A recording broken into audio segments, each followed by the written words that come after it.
Rudy, go for it, man. Actually, along the lines of what Johnny was talking about, whether something is required or not, there's I basically have a luxury industry. People don't have to exercise. They can go on a walk. They can do some sit-ups and push-ups for resistance. They don't need me necessarily. If they have only do they only need somebody like me when they have some chronic pain that is really affecting their way of life and they need to get it fixed. Now, again, people have health insurance, so they would rather go to a physical therapist that may and usually do not fix everything that they say that they're going to do because they're going to get the insurance anyway and they really don't care. So, are they required to come to me? No, they're not. So, part of what I do, I try not to do the fear-based marketing, but now but I know it's effective and I know it's actually prudent because people need to get scared and get off their ass and take care of themselves. So the fitness thing was always a thing, but this whole thing with autoimmune disease and health issues and along the way, I can talk about those things, not necessarily scare the crap out of people, but it'll be an easier way to market what we do. I feel like I'm starting to create higher level of fitness trainers that look at the whole body, not just the weight loss. It's like, okay, well, you are struggling with weight loss because you have your environment, of your diet, and well, your genetics, which you're not going to be able to do a lot about. But these are the tools that we're going to use to get you to lose weight, which is what I've been using all along, which is exercise and exercise equipment and exercise programs. But the thing that's been missing is that element of the diet that I feel helps long term. But that's something that I can market a lot better as far as fear based. Like, do you have aches and pains? Do you have, are you potentially going to have a hip replacement? Do you have irritable bowel? Do you have celiac? Do you have gluten? Okay, well, let's go through all that stuff. But you still have to exercise because exercise is a big part of healing your gut. So it all works together. Now, because insurance, health insurance is becoming such higher price and you don't get as much for your dollar and it's impacted and the whole thing sucks, people are starting to tell me, I'm coming to you so I don't have to deal with the insurance stuff. So that I can live longer, I can live healthier, I can live stronger. You can fix my aches and pains. I don't have to go to physical therapy or an orthopedic surgeon. So there is going to be a higher level of personal trainers that are going to be able to take care of the population as far as the first wave of issues comes about. Now, I've already been doing that with soft tissue injury, but I can hopefully now start to identify, hey, you know, you may have celiac disease, you may have this or that. Follow this questionnaire. Do you have brain fog after you eat gluten or dairy or whatever? Okay, well, if they change their diet, great. If they work out, great. Those are the two things I can steer them into. But just as usual, if it's something beyond me, yeah, I'm going to steer them to a functional health medical doctor or an orthopedic doctor.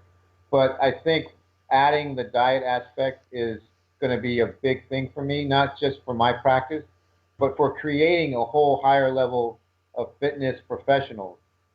And that's what I was saying is like I'm a functional practitioner. That's the new title I want to start using. That's the thing I want to hopefully get people certified. I want to go to the medical community that does deal with medicine and say, hey, look, I do see all these with my clients. I am starting to have them do elimination dieting. I am starting to see them, some of their aches and pains go away, not just because of the exercise, but because of the dieting that you guys are recommending. So as a fitness trainer, can we work together on this longer term health thing rather than going to a doctor who's just going to say, oh, you got a client with high blood pressure. Well, obviously they need to exercise and lose weight, but I want to put them on statin drugs and that'll be my part of it.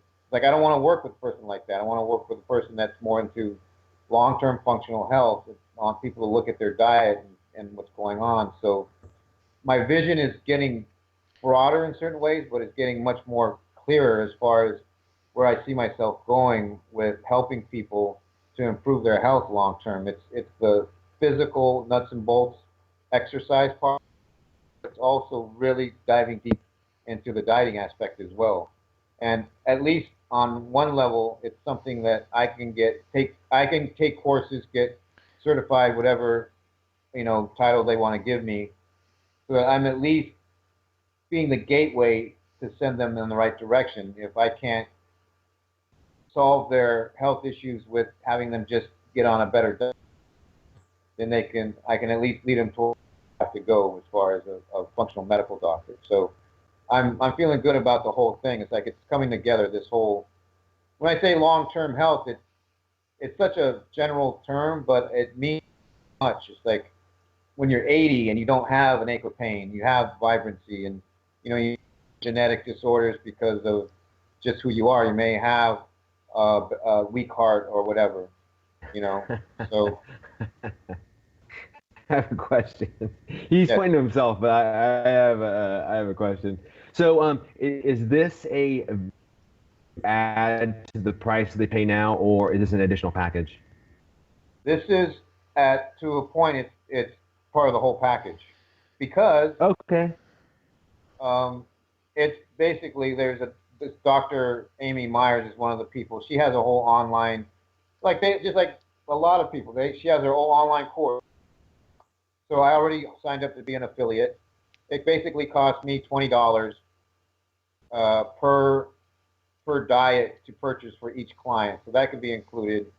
And it's basically, okay, if you want to talk to me about diet, you answer these questions, look at these videos, you tell me what it is that's bothering you, and I'll take you seriously if you want about your weight loss. But I don't want you whining to me that you're not losing weight, and then you go and eat pizza and your knees ache and you haven't lost any weight. Like, because you ate the dairy, gluten, whatever. It's like, stop, eliminate that stuff. I have an out now, That's good. Number 2 question is, my girlfriend actually, she does these with with a company called Arbonne. She's a rep. They do health and skin products. They have sort of a cleanse.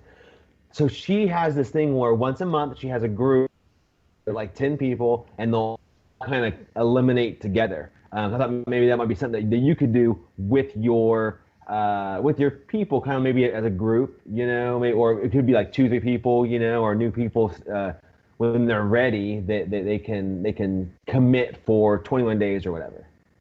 That sounds great, because again, it's the community type of thing. It's like not just losing weight, but saying, my knees don't hurt, or I did get a full night's sleep, or I did digest, I didn't have any diarrhea or whatever. It's like we can dive deeper into people's actual health rather than just did you lose weight or not, So it's going to get, the industry's going to, I think, grow astronomically, because there's just shitty food out there, and there's a lot more stress, and there's just everything, just how it is. So, and the population is aging, so everybody's gonna get worse before they get better, basically. So they're gonna need this type of stuff. In about 20 years. No, they've needed it now for at least the last 10. Yeah. No, I agree. So, a realization: does higher insurance premiums for healthcare drive people into the fitness industry? Yes. Interesting. So that means there's a lot of correlation between what Johnny's just talked about and what in what I just mentioned, and what you were talking about as well. I never made those connections before. It's interesting for me. It's all working together. The environment, everything. That's why I see, like, there's a synergy going on where there's a negative and a positive to it. There's a lot of negatives, and people don't want to have to go to a doctor that's only going to see them for 10 or 15 minutes when they see me 4 to 5 hours a week, and I know them, and I can say, maybe cut this and this out of your diet. Let me work on your back so you don't have to go to the physical therapist, and let's work out so you can lose some weight, and and look great. You know, the typical fitness thing.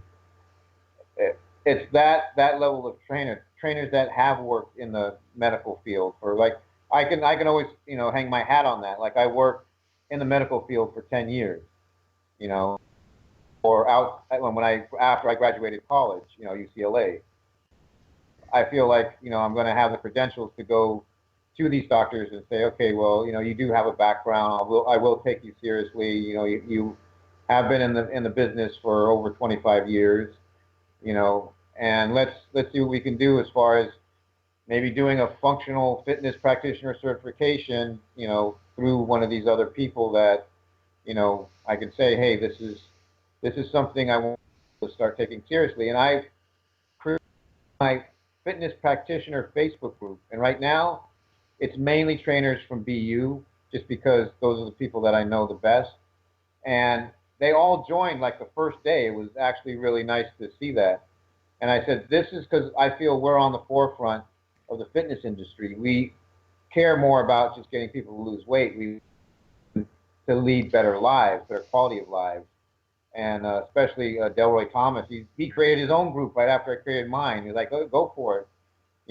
Just there is an enthusiasm there. So now I'm going to try and market to get other trainers to join this group that see the efficacy of this level of care in our profession.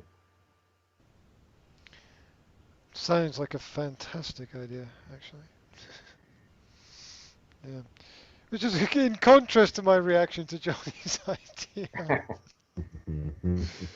Johnny's going up. Johnny's got the U.S. Don't, government behind him. The don't fear, kill me, the man. fear of the U.S. government. Yeah, right. So I think there's some.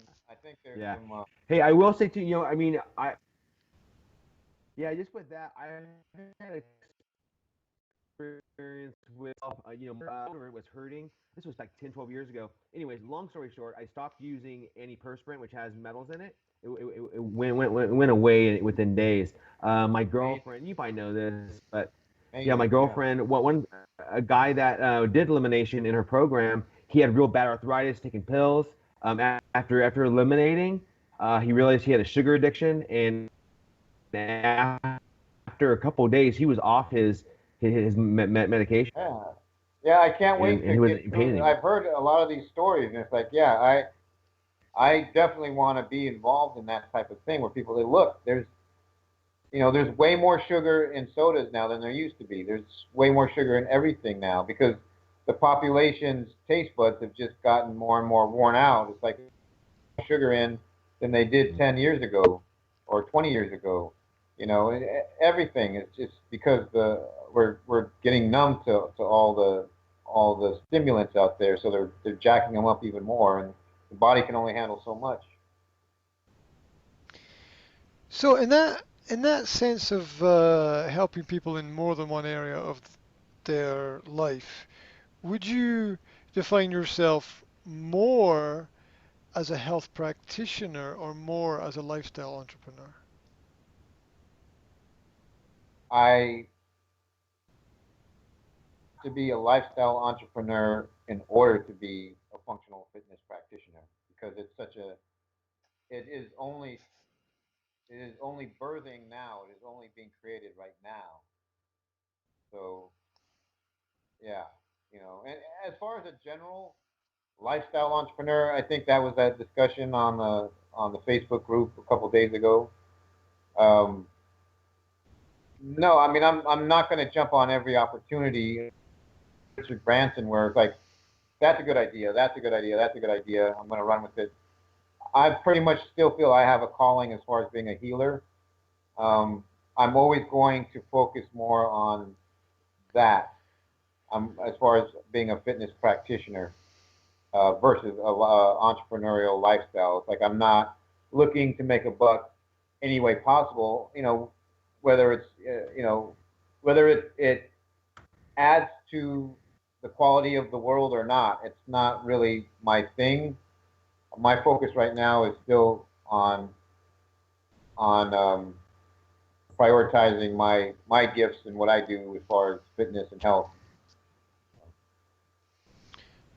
Okay, and within the last week, what steps have you made in the right direction, and where are they going? Good question. I started well, I put a list of stuff I did. I did the fitness group. Like I said, I got 12 people to join. My goal was to do 5 last month, so now it's up to 12. I got affiliated with this Dr. Myers, so I'm going through her stuff right now. There's another guy, Tom Maltaire, who's amazing. The guy is a research fiend. All he does is do research, and he has a website, and he has a course for people to go through. So I want to contact him and eventually go through his course. Aside from that, I'm still working in the physical therapy area. There's the one guy who did the case study on Freedym, Kelly Starrett, who's a CrossFit physical therapist. His wife runs the company. Very into explaining to people why they're injured, why they have aches and pains. So I don't want to lose myself in the entire diet thing right now. That's a priority, but I still need to learn a lot about biomechanics and things too, and just practical ways to get people to loosen up their joints, get because I feel, yes, I really, when people come to me like, oh, you're a functional fitness practitioner, what does that mean? It's like, well, tell me what's ailing you, and I'm not going to talk about a exercise. I want to talk about what's going on in the joint. I want to talk about what's going on in their diet. I want to talk about things on a deeper level, aside from any exercise that they're going to do. Obviously, that's going to be part of the program, but I want to be able to explain to them why certain things may be happening to them biomechanically and intestinally. I think that's the level that fitness trainers can get up to, that we're just starting to get to now, and be respected for doing it. Not just a bunch of muscleheads who read an article and think they know shit. It's like, no, these are college-educated people. Like Kelly Starrett he's a registered physical therapist. He runs his CrossFit gyms. There's people that are educated now, and it's like, okay, well, practical. Let's, you don't have to see your doctor about everything. You can go see your fitness trainer, but your functional fitness practitioner, and they'll at least give you their educated opinion, and then from there you can go see whoever else you feel you need to see. So that's where I want it to lead to, where people start taking the fitness trainer profession and looking at it as, well, these people are actually, like, you go to an actual functional fitness practitioner, they're actually really qualified to take a look at you biomechanically and look at your diet, and then kind of send you off to where they feel you may need to go if you need more advanced care. So it's a upscale of the industry that I'm trying to get to. Have you considered, you probably have, selling or presenting that idea to businesses for their employees, rather than selling to individuals and getting individuals to come to you, selling it to businesses and saying, hey, do you care about the health of your employees? Because health is wealth, and if you look after the health of your employees, you're going to have happy employees. You know the whole story. I'm not yada yada yada. I'm not going to go into it, but it just crossed my mind as if you're going to the next level, if you're going to a higher level, then this is something that you could not present to individuals, but present to a whole company and say, think about having a functional fitness practitioner do an assessment of the health of the people within your company and ways to improve their health. I don't know. That's definitely a part of the industry, and that already exists to a point. Just by Johnny. Did he just Yeah. not? He warned us. He warned us he would do that. He did. It's okay. It's not quite as subtle as he thinks it is, but it's not.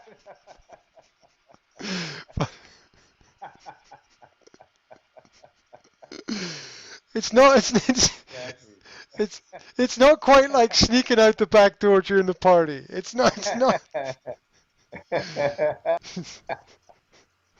Yeah, pretty much.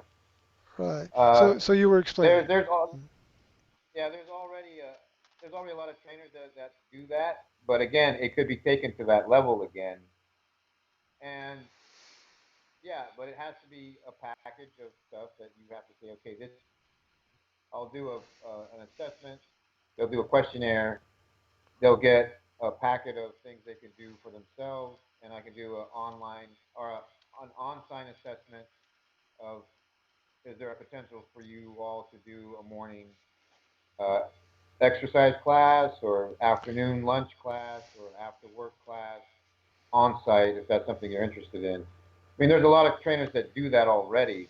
I had a friend who would go to a company and do that type of stuff. But again, it's like adding to that, just saying, well, let's look at things at an even deeper level. Mhm. So I I feel like I'm happy in my studio. It's not something I would reach out to do because I did do that for a while when I was working in LA still, and it was kind of a pain in the ass. I really didn't like it. I like kind of just being in my own place and doing my own thing and having people come to me.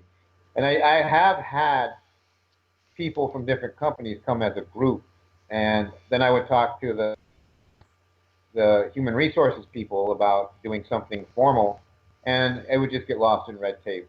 So it'd be like, okay, well, I would just basically do it myself. Tell everybody from because I have people from our gas and electric company that's from down the street, and I still do. I said, just if you guys come as a group, I'll give you a group discount, whatever, just like I would do with a family discount or whatever. So uh, I do that to a point, but yeah, I mean, there's potential.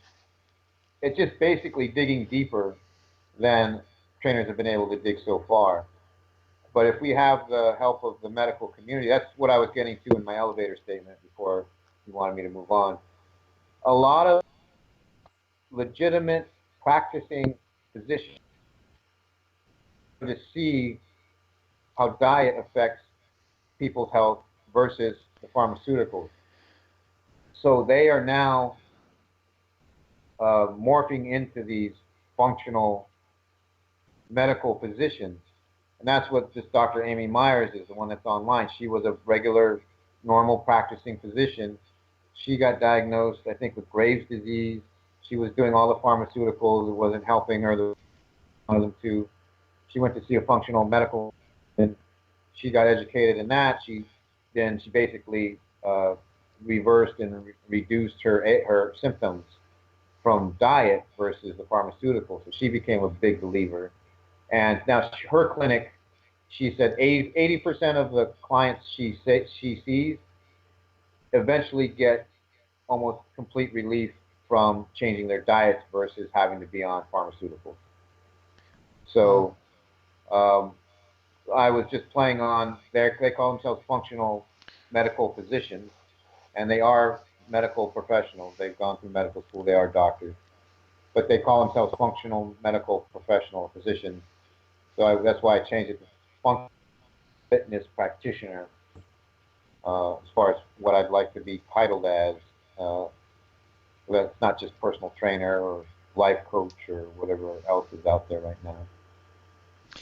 Yeah, if it's a definition that you feel defines you and you feel comfortable with, that's really good. Also, in yeah, I don't know about America, but in Britain, doctors are known as GPs. You probably know that, right? Which GP means general practitioner. So there's a direct relationship, or at least understanding for at least British people, Yeah. that you're getting at a holistic kind of approach to health there.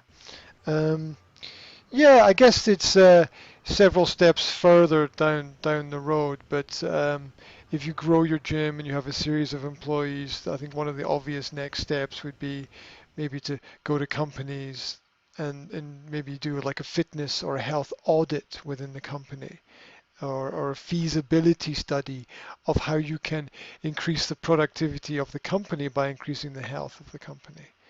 And there must be a big market for that because it's so logical. Like I said, it's already established to a point, but again, it's like some companies are going to give a shit and some aren't going to care at all. It's just a matter of finding the ones that are wanting to to do that, you know. And officially, I don't know. I mean, I think it's easier for them to get a discount at the big, huge box gyms, 24-hour fitness and all that, than to work with a trainer. But that's just it. It could be changing. You know, it's like you have to come at them with hard numbers. It's like, look, if we implement this plan, uh, um, they're going to be it's going to reduce sick days by 65%.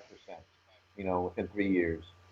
If they see hard numbers like that, that's the best way to sell them because all they care about is the bottom line when it comes down to it. You know, Hmm. is it saving the company money? Is it increasing productivity? You know, those are the numbers that have to be looked at. So, Well, along with positive self-image as well for the company. yeah, Like those healthy employees belong to that company. yeah. That's always attractive. I think anyway. Um, yeah, where to go next? What about you? What have you I, been doing, Graham? I think it's your turn finally. I don't do anything. I just kind of hang out here and Skype with people and have Have you random like cut your conversations. hours back to where you kind of show up at noon now? Oh, it's sliding towards that. Yeah, yeah, but I go to bed at 3 when I do that. Um, no, the change in the start time has worked. Going the other way has worked. I was pushing in the wrong direction. I was pushing. It was good to push, but I was pushing in the wrong direction. And this is partly just an environmental factor based on people's lifestyles and habits here in this part of the world. So I thought that this would impact my business more negatively, but it hasn't. The feedback that I've got from people is, oh, that's a good idea. Oh, yeah, that works for us. Oh, yeah, it's not a problem to do things a bit later. So, how odd and unusual a solution to find. Um, so, starting later is definitely working so far. Um, switch in switch in plans. This month was supposed to be website building plan, but I cannot get past the idea that I need a greater online presence. I need when people Google my name, I need them to come up with something concrete, something professional, something that is a good reference point for me, who I am, what I've done, and what I know. And it seems logical that it has to be a book. What are you trying to sell Um, them? uh, sell who my Yeah, customers your or customers, your future customers, what or am I your trying to current customers. sell? I've, with the website or the whole concept or the book? Well, what products? Okay, obviously you sell con- consults. Are you selling English language lessons? Are you selling a book, a workbook, a textbook, What is okay? What is video the tutorials? What are you selling? okay? Let's break it down to video tutorials So you're selling video in courses. four video courses in four different areas. Professional development for teachers, language lessons for students, um, practical information for parents, and personal development for individuals and couples is is the are the areas in which the tutorials and information will exist. Of course, there are crossovers between all of those areas. That sounds great. How did you Okay. describe the one for professionals, for teachers? Professional development for Yeah, I teachers. remember that because that's something I could use with the trainers. Professional development for personal trainers. For yes. So it's you're good at what you do, you know how to do it, but you know that you could be better. So how can we get to the next level? That's the basic. You're good already, but let's be great. That's the basic So principle. all these have to still be produced, these courses? Yes, although I spent a part of yesterday going back through all the videos that I created, about 600 of them, and looking at what I've done and the different approaches that I've taken, the different pieces of technology that I've used, and how I created them, and the content of them to see. I, I've created already, like unofficially, about 20 online courses. I mean, there's enough in, but I can't use that stuff, right? Because Yeah. that's all. I can build on it, but I can't use it because it was it was never designed in that way, because it was all experimentation about what works. And what I can do eventually is I can distill it and give it away free, right? And that's probably what I will do with Elements. So I'll filter it, distill it, and take out certain things that are interesting from it, and I can give that away as, hooks and free courses. And here's a video I made 2 years ago about this topic, and about, endless amount of Yeah. content there. I mean, how, how many? I've been looking around for other people who have done similar things, and there's almost nobody, and it's kind of freaky.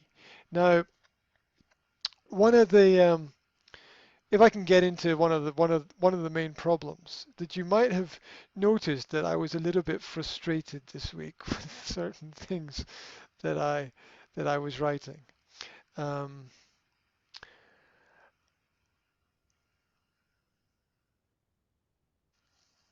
I don't know how to say this in a nice way. I'm not a person who bites their tongue very often. I'm just a person who kind of lets things go, and whichever way it goes, and that's it. I'm not as I don't know. I'm just I wish I could be more like you sometimes, Oh. but we're all different in our different ways. So, um, I really do wonder about most, not all, of course not all, but most of the people out there and their development and their developmental needs. Considering, number one, the attack that happened on my new page from people who visited it and slandered me and lied. I mean, that's just vicious, right? To do that to somebody. But it's like, we're bulletproof, right? So it doesn't really matter. It's just eh? I just what? You what? Okay, okay. That's if that's you want to, if that's what you want to do. Okay, I'll roll with it. It's okay. And um, everyone that there are now 40 people who have joined my page. Yeah, Skype. Skype coaching for teachers of the English language, like come together, form a community, develop Skype with each other, talk about what we need, so that I can get a feeling for what teachers need, so that I can create the right kind of content. Theoretically, so far so good. Um, so people join, and I check their profile. I see that they're like a real teacher somewhere, and it's not some, what I'm Yeah. talking, the false people that exist on Facebook. You can tell when someone's real and someone's not. So I check that they're real, and I add them to the group, and I say welcome, and I write their name, and so they know that someone's written about them. I say welcome. In which way can I help you? What kind of professional development are you looking for? What are your areas of interest? And it probably doesn't take a genius to imagine that there's not even a reply. There's Yeah. not even a reply. There's not even a, hi, I'm from this country. I'm interested in, or I teach children at a certain age, or I teach nothing. There's not even a reply. So, so, what do I do? Do I spend more time on other people's pages looking at what other people are writing? Oh, well, I've done that. And they write about the most inane, trivial, pointless, idiotic, if you didn't know this by the time you were 5 years old, then oh my God, stuff. And I'm talking about, I don't, it's like these people have, ah, I'm, Okay, well, you know what I'm trying to say, okay? I'm going to go back to my beginnings last November when I first learned about Eric Thomas. And it seems like longer than that, but it's only been last November. Anyway, I didn't know about his Breed University. I didn't know about the Facebook group the first couple months. Um, but I spent that couple months watching his videos and listening mainly to the CDs that he produced. And it's that usual, I got to know, like, and trust him, you know. So when I did finally go ahead and join the group, well, actually, I got to know, like, and trust him, and then it just so happened he was speaking for the very first time in Los Angeles. So I went and I saw him speak, and it was all very congruent. Like the whole thing was very consistent. And then I learned about Breathe University and Facebook groups and all that along that time as well. So I did feel an enthusiasm to engage because of that. Now, even with me, I don't have an online presence like you've had, but I know with ET, he's really good at know, like, and trust him. That's his chutzpah, you know. So if people are joining, but they just may not know you well enough, like you well enough, or trust you well enough to engage directly, um, that may be part of it. So you just have to keep cranking out the content, I think, uh, but keeping that in mind as well. Because honestly, I think I kidded Johnny about this more than I actually told you. When you first contacted me, I looked up your profile, and like I said, it was some dude in Slovakia. It was like, this guy wants to steal my identity. He's gotten onto ET's website. Like, who follows ET in Slovakia? You know, now I'm starting to realize that ET's more worldwide. I didn't even realize that, but I thought he was more just U.S. based. My first impression of you, just because of your location, it wasn't knowing you at all. It was like this guy in Slovakia wants to get to know me. Like, what's he going to ask me? How is he going to be able to get into my computer and steal my identity? You know, that's what I was worried about. But after the first week of talking to you, especially after, I mean, from you contacting me to us getting on the Skype call was less than a week. So we talked and we had that long talk. And after talking to you for a while, I was like, yeah, you know, you know, it eased my mind. But whether it's you personally or just in general, I think we all have to do this, where we have to develop that persona of becoming more likable, you know, for people to engage with us. Because, you know, like I said, in my group, I've just mainly got the BU people, and um, they joined, but like Delroy, Leonard, like there's only a few people from the actual group that engage in responding to things that I post so far. So out of the 12 people that know me, there's only 3 of them that are actively participating in the group. Um, so that percentage, you know, should be higher just because they know me already. They've known me for, you know, the last 9 months. but they're not engaging. You know, they will engage all the time on the BU group, but they don't engage in my group yet. So I just have to, again, I have to continue to produce stuff. I have to make sure that I'm producing content that they can take. What I'm doing is I'm sharing content that they can take and use with their clients.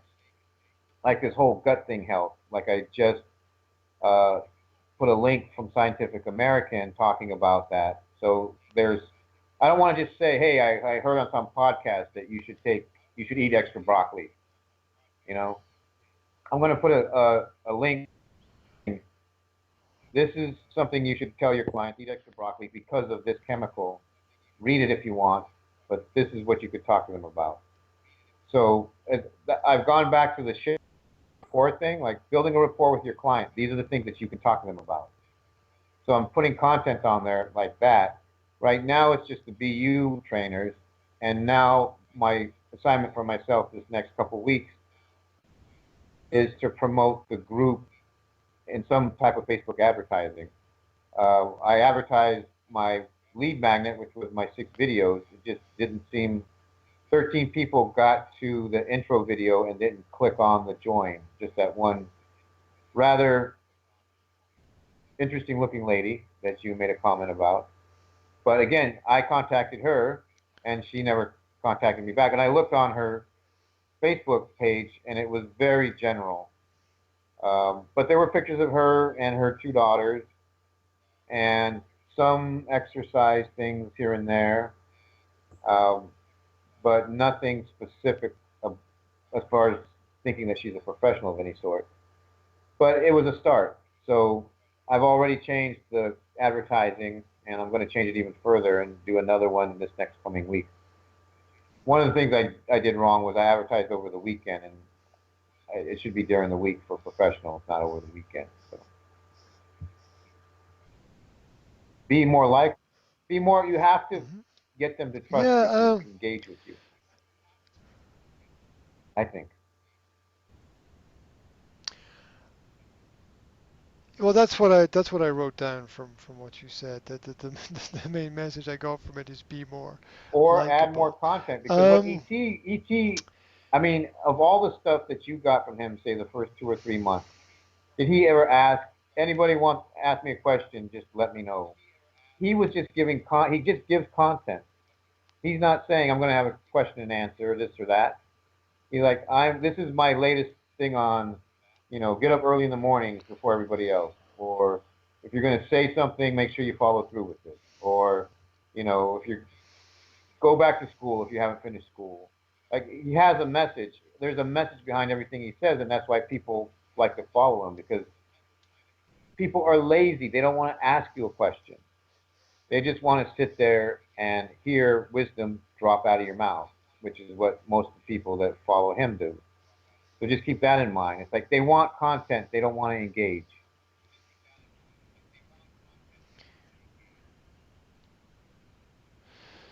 Okay, yeah, I'm reflecting about my own experiences online, and there are a number of sites that I am a member of where I do not engage at the moment at all. But I am browsing and consuming the content of those sites. So that makes some kind of sense to me from my own experiences. I can relate to that. Um, the that occurred to me as well because I enjoy producing the content, and I think we both know over a long period of time content can be gold when you look back and somebody goes, oh my God, this person has created like I don't know 1,000 videos on education. That's incredible, and that does mean something. And you do need regularity. You do need to to keep putting stuff out. You can't expect everybody to look at everything. That's just not practical. So a number of ideas went through my head, one of which I'm still hesitating about, even though I'm pretty sure it's a good idea, which is to contact some of the top uh, English language speakers and tutors that are sort of semi well known and begin to interview them one by one and put those interviews up and online. That's fine, but well, You're just he's copying Lewis House. what? Yep. He's copying Larry King. It's like it's a process, and it goes back to Yeah. tribal times, sitting around the fire. It's like who has a good story, you know, you know, so and so. You went out hunting, and what did you tell us about it? What Mhm. happened? Or what was that funny thing that happened at the river? It's like it's it's it's as ancient as man's ability to communicate with each other. So you know.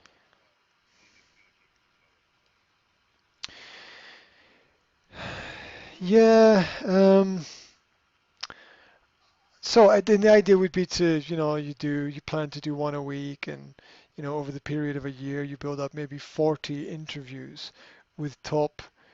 Well, no, you don't expect to go to the top, but with the pretty well-known people within that industry.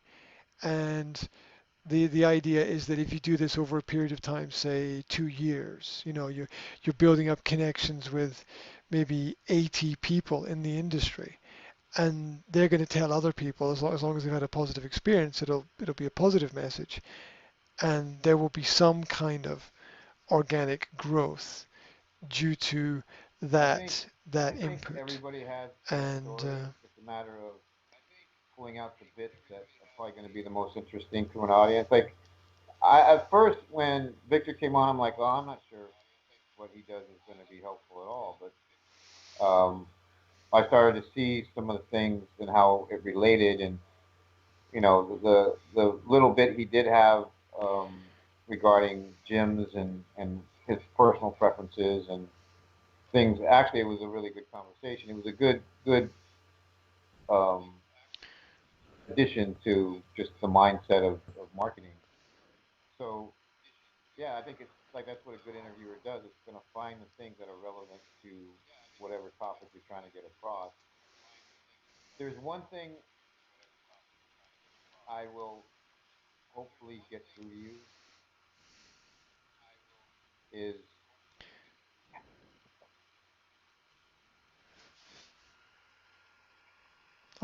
wait, I let me get just closer. would hope you would be more tolerant I'm of listening. people's lack of intellectual insight.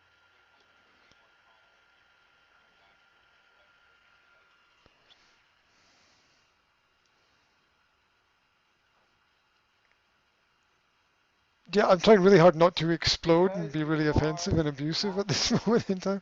you Um, don't have a class of 30 people in front of you that you don't know that you're trying to find hopefully 3 or 4 that are really going to get you. You're now online in front of tens of thousands of people. So the majority of them aren't going to get you. Half of them aren't going to care. You got to I just feel like you got to let go of that. It's like, okay, there's going to be the people that don't get me. There's going to be, and as far as teachers, and I get this, my wife is a teacher. The majority of teachers are very comfortable, and you can play with this, play on words if you want. They're very comfortable working within an institution, whether that institution is good, bad, or whatever.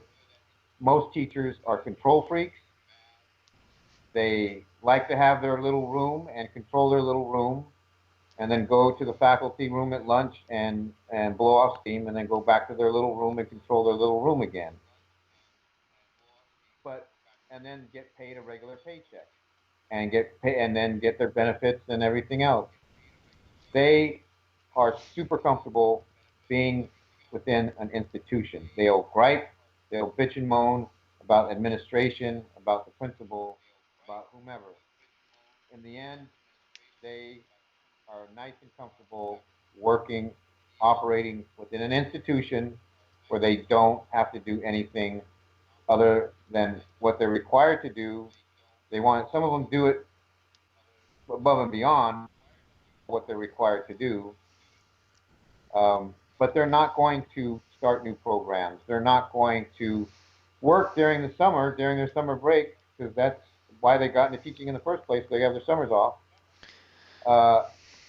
They're not. They're the antithesis of entrepreneurs. They they want to work in their, and if they go to a teaching or training, it's through the institution, and they learn stuff and they take it back. It's all within the institution. It's all a very closed society. So when you offer your independent training, I think you are going to come across a lot of static as far as people getting people to take action or getting people to stay interested, because they're not required to do anything that you're trying to teach them that's going to benefit them directly as far as their welfare within their institution of learning.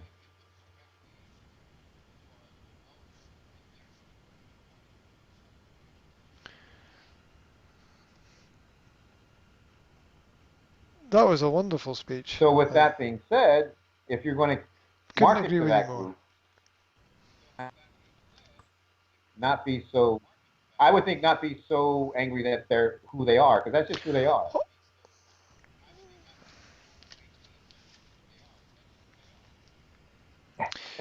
Oh, it's just a part of my built-in belligerence, I believe. I'm constructed from belligerent atoms. You're the black sheep, and you're mad that all the other sheep are white that I have standing together, And, well, then, yeah, exactly. Yeah, fuck them.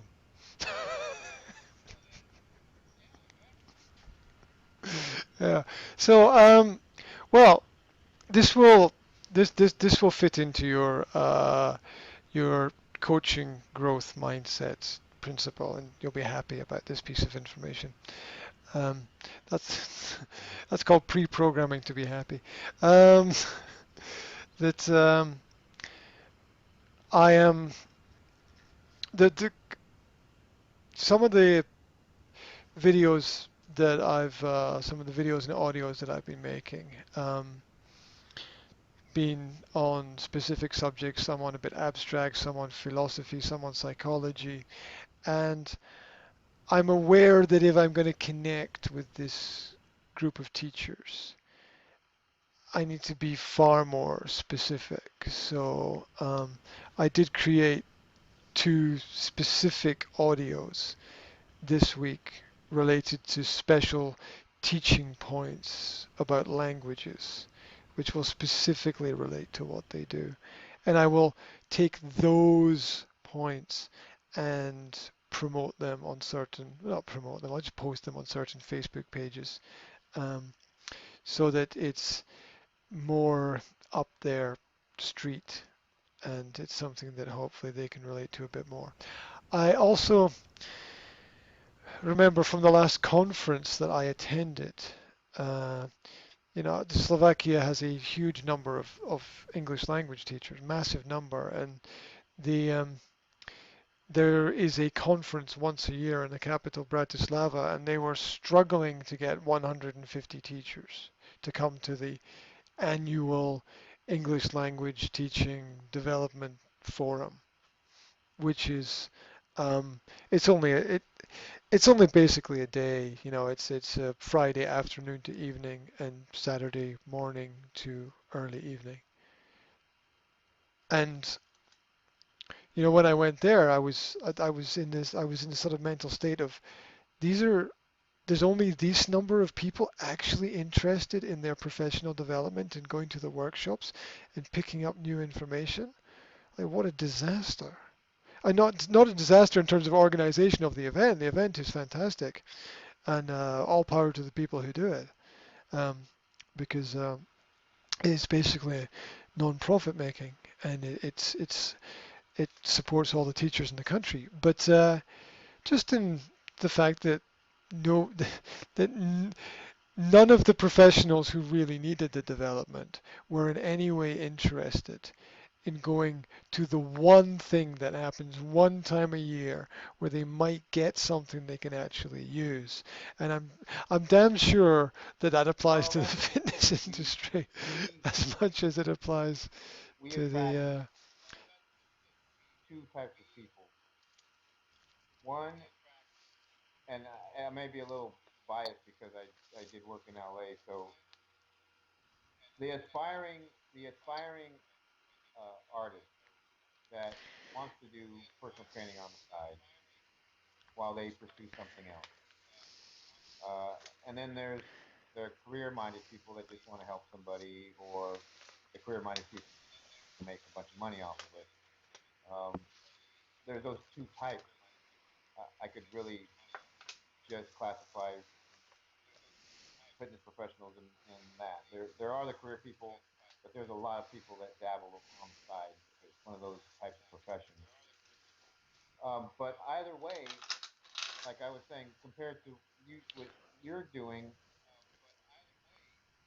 there's no institution we can go work at. We can work at the big gyms, but the ones that really make money are the ones that are going to be the entrepreneurs and go out. It's an entrepreneurial profession than teaching is. Teaching people tend to congregate in schools, I'm, I'm assuming, and are more comfortable within those institutions. With personal training, it is much more of an individual type of thing where the more clients I train, the more I make. It is, to some point, whether you're working for a company or not, it's much more entrepreneurial. So being open to learning to acquire more clients, there's going to be more people interested in it. But because it attracts that flaky part of the population, they're like, I want to make about 5 to 10 grand a month working part time so that I can write the next screenplay or whatever. It's that type of person versus a teacher who's like, I want to be able to full time, make this amount of money, get this amount of benefits, have this amount of time off, and I will work within an instant to do that. So I think it's a different population we're going after. Because some of the people that I'm going after, because I'm trying to do it two ways. One, educate them, and two is like, if you teach your people that they might have chronic joint pain because of this, they're going to think you're a great guy, and they're going to stay with you and pay you more money. But you are educating them in something that's going to benefit their long-term health. So it's working both things. It's working the entrepreneurial, but it's also working more the altruistic part of the profession. So for you, I think the challenge is you're going to be. What do you want to do? Do you want to be a leader in your industry, or do you want to have a peer group that understands you?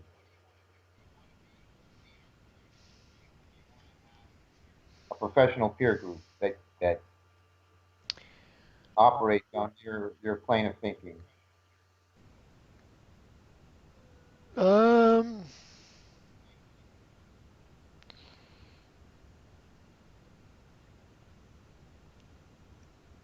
I would go for neither of those things. Uh, Then what are you trying to do Basically, as far as teaching I would say that other neither of those things are really professionals? that interesting Which for me. why?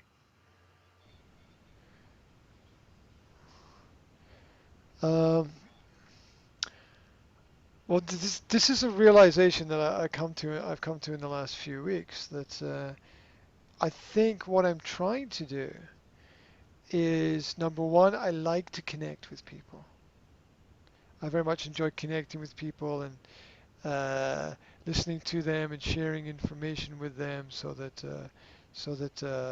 everybody can grow. A sort of win-win situation. So one of the things that I'm doing is I'm reaching out and I'm trying to connect with people, and I'd like to connect with people within this profession. And it's not in any sense that I want to become a leader. It's in the sense that I would like to share things with other people, and I would like them to share things with me. And the concept of leadership is not really something that I consider important in any way at the moment. The other thing is that by sharing things with people and connecting with people, I hope to create opportunity. And the opportunities will be opportunity for personal growth, for business development, maybe for financial growth, maybe for travel, That all and sounds like maybe a for peer other group to things me. in my life. That's it. How is that not? How is that not a peer group? A peer group. Okay. Um, well, you see, wait.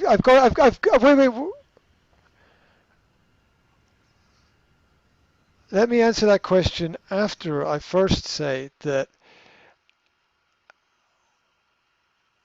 when you say something, I'm not sure that I'm hearing what you My microphone. say. Hello. Does the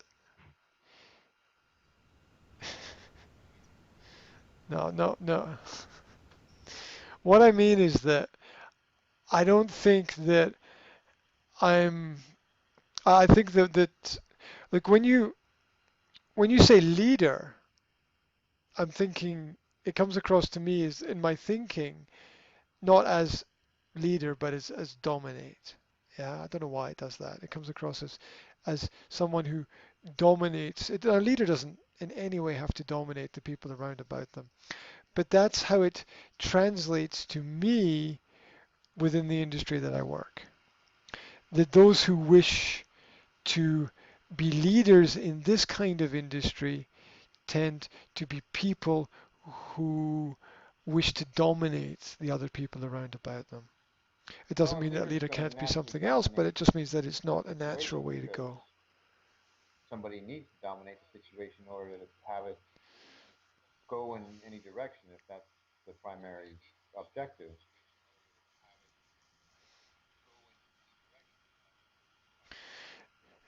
Yeah, but my objective is not to lead, although leading might be something that I naturally think you're being happens very from idealistic, connecting.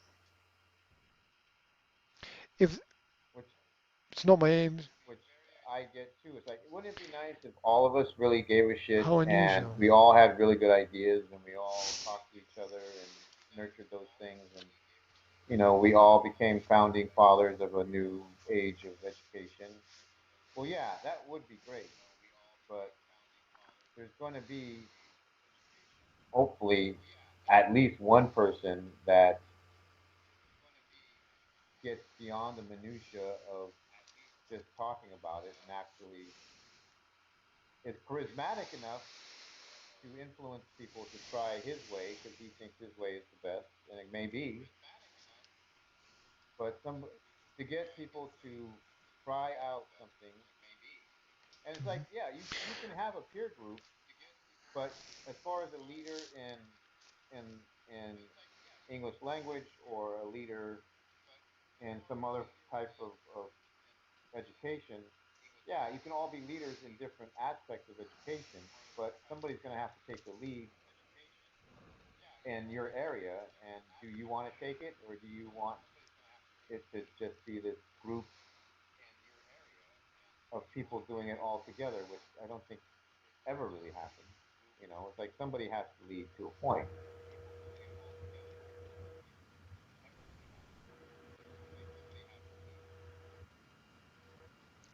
Um, yeah, I don't disagree with you in any way. I got this conversation that I had with a teacher in my head from last week. Again, I think it relates to what you're talking about, so let me explain it this way. So, teacher said to me, it's a real conversation. Teacher said to me, I'm looking for I want to be the best teacher that I can be. I'm looking for a way that I can, you know, impact as many of the students in as positive way as possible to give them the best opportunities for their future. You know, and this person is like gold dust, right? I mean, very few teachers who actually even state that that is their purpose. Really nice person. And she said, I'm not exactly sure which way is the best way to do this. What do you think? And so I said, do you want the polite answer, the nice answer, or do you want the honest answer? Right? and you can choose, and I'll be happy to give either. And she said, okay, I want the honest answer. I said, okay. The sim the the simplest way to have the biggest effect that you can have on the most number of people in education is probably to go and do something outside of education, make enough money, and take that money and invest it from the outside Yeah. into education and help some school somewhere with that investment. That is probably, and she said, well, like, what do you mean? I said, well, okay, Bill Gates, Steve Jobs, right? If they had become teachers in schools in in their interested areas, there's no way they would even have had 1% of the That's effect that very they've had on the education of people. And those are just two very simple examples. So be a success.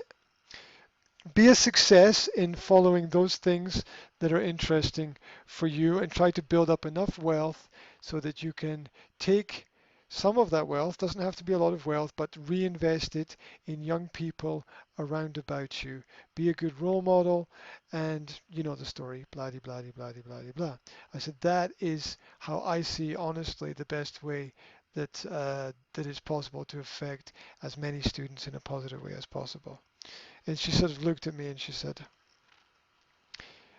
you know, I've never thought about it like that before, but I can see that you're right. So what should I do now? And I said, well, that's the problem with the honest answer. The honest answer then just creates a more complicated problem that we have to solve, which is what do you feel that you can do at the moment? How much energy do you have for the visions that you have, the ideas that you have, the mission that is your life. And so the point I want to make is that we're always looking at impacting education from within education, being a leader for the teachers within education. And I don't think that's going to be the way to have the biggest possible effect. Maybe like, didn't you tell me you did some stuff in some schools where you went into some schools and helped them out with some stuff or some equipment, or I can't remember. There was some story about something that you did, and that is probably your example of doing that is probably far more effective and far more positive for people than if you were a teacher in a system where you that was not really very flexible and you didn't all have right. you couldn't go in a All lot of of these your own things are your relevant your own to directions. where you may be headed individually. But going back to how we started this conversation, with that being said, how do you market what you want to teach professional development wise to teachers? How without getting frustrated with their lack of enthusiasm or comprehension or lack of common sense. I don't know. Like what how do you I mean if market, you have to accept them for who they are, and they're not going to know, like, and trust you if you don't really think they have much going for them. Let me teach you how to do this because you're an idiot is not going to wash well, I think.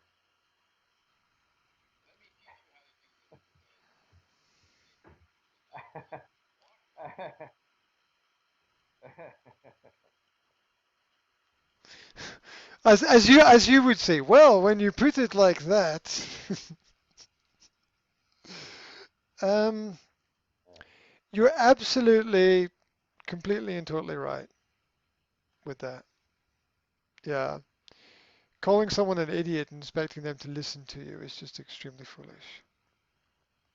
Um, I don't I don't. Well, In there's fact, I've two been people I asking don't myself that connect very with question for the in the last fitness 2 weeks, industry. One, every single day. the flaky trainers that don't really care that they have someone else's health in their hands, literally, um, and they're inconsistent. They don't educate themselves enough. Because just because they were on the football team in high school doesn't qualify them in any way to be in charge of someone else's physical well-being. And they want to be an actor or a writer or whatever anyway. So I would rather they go find something else to make money off of, be a waiter or something. So there's that group that I don't really care to market to. The other is the I want to eventually own 3 gyms and not have to train anybody and be done with my workday by noon. Well, thank God for those people because they've moved the industry far forward. They're forward thinkers. They've established fitness as a definite part of modern lifestyle. Good for them. But they are business people. If they could have chosen any business to do that in, not necessarily a fitness business, they could have done that with hot dog carts or um, pet shops or whatever, or making screwdrivers. Like they would have figured out a way to own 5 factories and be done with their workday by noon. So good for them, but they're not my market either. My market is the people that love training people that may not be the best business people. So this is another way for us, and that's I include myself in it. This is me teaching them how to make this more of a living. And yeah, some of them aren't going to have a college education like I do, or aren't going to have the natural bedside manner that I was told I have the first couple of weeks when I worked in physical therapy.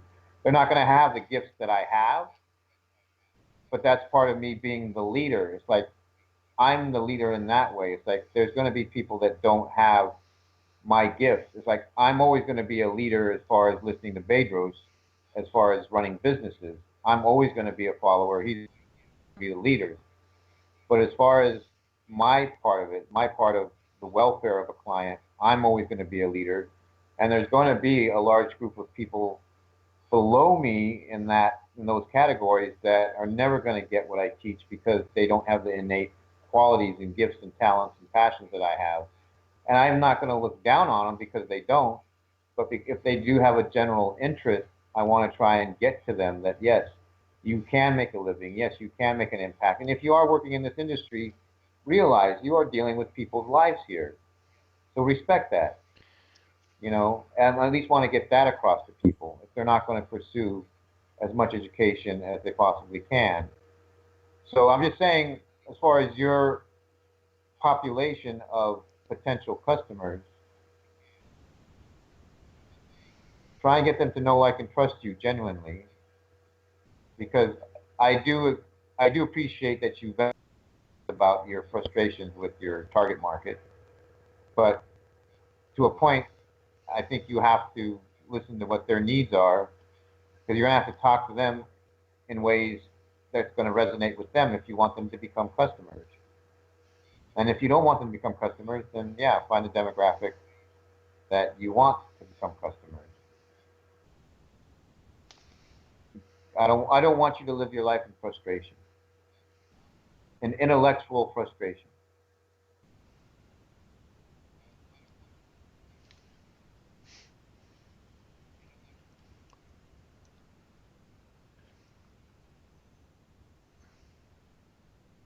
Yes. Oh, there's plenty, I'm sure. Uh, there's probably one group of intellectuals who are always frustrated, and and another group who are able to take it as it comes and go with the flow and do all of those things. Yeah, there's definitely a need to okay, there's definitely a need to uh, retune my approach to the instrument of my profession and try to harmonize with the chorus that already exists. And to be more specific and practical, um, that is to produce content that is more specifically focused to the needs of my potential customer, which is what I've been sliding into, um, than to ramble about weird shit that nobody really understands anyway. So let's try to be focused on that, and I think that the book is step one. But the book is going to piss a lot of people off because the book is going to point out things which are true, but people don't really want to think about them. And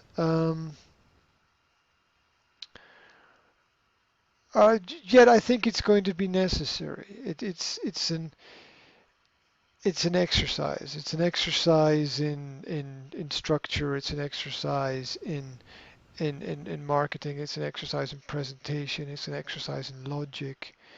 Um, and it will begin to create a more professional persona. And yet, at the same time, um, God, what was that? That on the Secret to Success podcast, they were talking about blending in. What was that? Blending in or fitting in. Something to do with Tetris, right? You don't want to. I definitely do not want to become someone who slips into the system as it already is and blends in with it in perfect synchronicity. I want to be But someone what if who is the constantly majority of the people challenging in the people industry don't want to? within the industry to reflect on what it is that they're doing. Um, They're yeah. well, that's what I'm facing right I mean, now, and it as doesn't bother far as me at as far all. as selling like It doesn't bother me at like all in free the stuff, sense of they don't that's what know I what they want expect. until we tell them what they It's want, like, you get what you type of want. thing. Okay. Um, you can look at ET's. I can't remember the specific ones, but when he's talked to teachers or when he's talked to students, he's more focused on talking about the impact you're making on your students, like directly. Like he cares about the students more than the teachers. I think every talk that I can remember hearing him talk to teachers or students, it was more about the students. And I think the ones where he was addressing teachers, it was more being inspired, like realize what you're doing, what you can do, what these kids can do. Um, don't just mail it in because you've got this group of kids. But he spoke from experience because he worked with kids out of college. He was working with special needs kids for I think the first 2 or 3 years out of college, and he has that to back it up, which I'm sure you do too. You worked with students your whole career, so finding the right thing that's going to get them. Because I think with teachers, yeah, it's a hard group to get them to say, well, if whether I listen to you or not, I'm going to get the same paycheck at the end of the month. So you have to kind of shake them up. Like, what's going to make you sleep better at night then? You know, focusing on the kids. Are you making an impact on the kids? Have you learned anything new that you can use to help the kids? What's going to make you sleep better at night? And I think that's where ET pushes people's buttons. It's like, you know, when you go to bed at night, do you feel like you've left everything out there, or are you just mailing it in? What kind of life do you really want to have? You know, and I think that's the essence of a lot of what he says. You know, and just finding the right buttons to push with the educators. I think there's definitely a market there, but it's a tougher market because it's there. It's like it would be like with for me it would be like trying to sell somebody on working out, but if they had the option to be like, well, no matter what I do, I'm still going to lose a little bit of weight this year, and I'm going to get a little stronger, and I don't really have to think about it, and I'm okay with that. I don't really need your help because I'm going to have those things. I mean, that's like if people had that, it would be hard to get anybody to come work out at all. Luckily for me, people get more out of shape the older they get. So, you know, but for you, it's like they have a guaranteed income pretty much, no matter what they do, whether they care or not. So trying to get that group of people to want more, I think is more of a challenge than most populations out there. So you maybe want to think of it that way.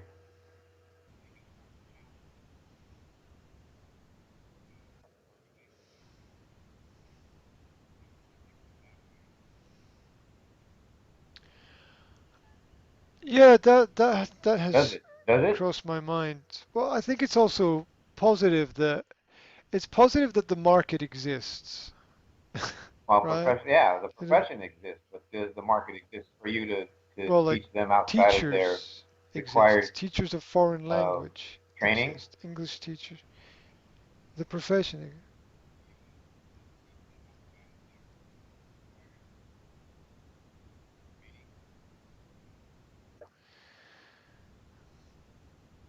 Mm, That's what I'm saying. Like with my clientele, they yeah, see so my that response to that is, does anybody have to do anything? they're in pain. Like they're coming because they have some Um, type of pain, whether it's mental or physical.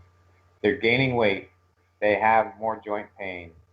They have less energy. They have lower self-esteem. They have all these pain points, and that's why people exercise because they want to come in and have some, you know, fitness dude, you know, look at them and say, you know, you matter, you're worth it. Let's do this. Let's do this. You know, they come because they have that positive. I give them that positive feedback.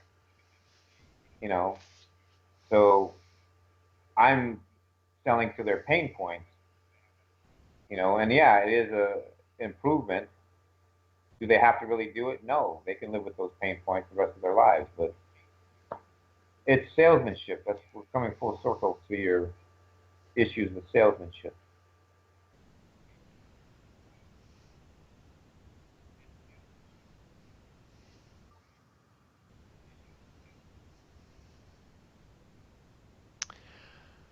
yeah, all I can think about is I wonder Stephen if Stephen we, Freshfield, I wonder uh, if pain the is guy I the recommended source of before, all quest that's what he for writes. It's like change and we are transformation in life. hardwired That, to and Vishen Lakhiani, like a lot of these guys, even I think Anthony Robbins to a point. Yes, we our survival mode is this one: if we don't eat, we die, and that's painful. So we have to go find something to eat. But if we do find the food, what should we do? Well, we should go back into the cave so we don't get eaten and we die. So we're trying to find the lowest common denominator of comfort and security that's built into us instinctively back to primal man. So yeah, it's hard to get motivated if there's not a pain point. It's like if I don't do this, I'll die. So like I don't want to do these things because I may die. It's like some people, like Alexander the Great, might have been like, if I don't dominate the world, somebody's going to kill me. They killed my father. Like that was his way of staying alive and making sure his pain point was taken care of. You know, everybody has their different perspectives. Like you could go anywhere from dominating the world to doing completely nothing with your life because you don't want anybody to cause you any pain.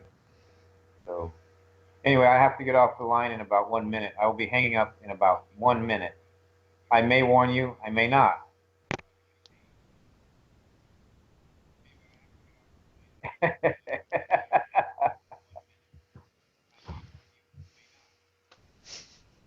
My whole point is That's I okay. want I may I hang want up you sooner to just to be piss you off. happy with Right. the people you're selling to, whether Yeah. it's you or not. Because some of my clients are like, basically they want to say it, but they don't say it because they would be dicks if they did. It would be like, how can you train all those fat people that come in the afternoon that look fat, and then a year from now they're still fat? Like, what do you get out of training those people that are in the end go home and eat and don't do anything you tell them, remain fat? I don't look down on those people. It's like they're coming in, they're stronger than they used to be, they have more stamina than they used to be. I can't change their diet. I can talk to them about it. It's up to them. But for the 3 hours that I see them, I have gotten them stronger. I've gotten more stamina. They have improved their health with me for the 3 hours that I have to give them. And yes, they're lazy as hell and they won't do anything else. They'll go home and they'll drink and eat weekends and they'll keep the same weight on that they just lost over the weekend. But there's no judgment there. It's like that's that group of people. I'm doing what I can do for them, and whether they give a shit or not, if they feel good that they worked out, then fine. And then I have my elite people that come at 5 a.m. and it's like they're just kicking ass and leaning out and lifting weight and whatever. That's great for them, you know. But for me, it's kind of the same. It's like I'm happy for the hardcore group. I'm happy for the people that are showing up consistently. The only time I get pissed off is when people don't show up, or when they complain about stuff that they have control over that I don't have any control over. Like, why am I not losing weight? It's because you're eating a pizza every night when you go home. So leave me alone. It's your fault, not mine. But I care for both groups the same, whether they're respecting everything I have to give them, or they're respecting the 3 hours. You know, try and find some peace. I'm going to hang up now. Do you have anything else to say in conclusion? Mm.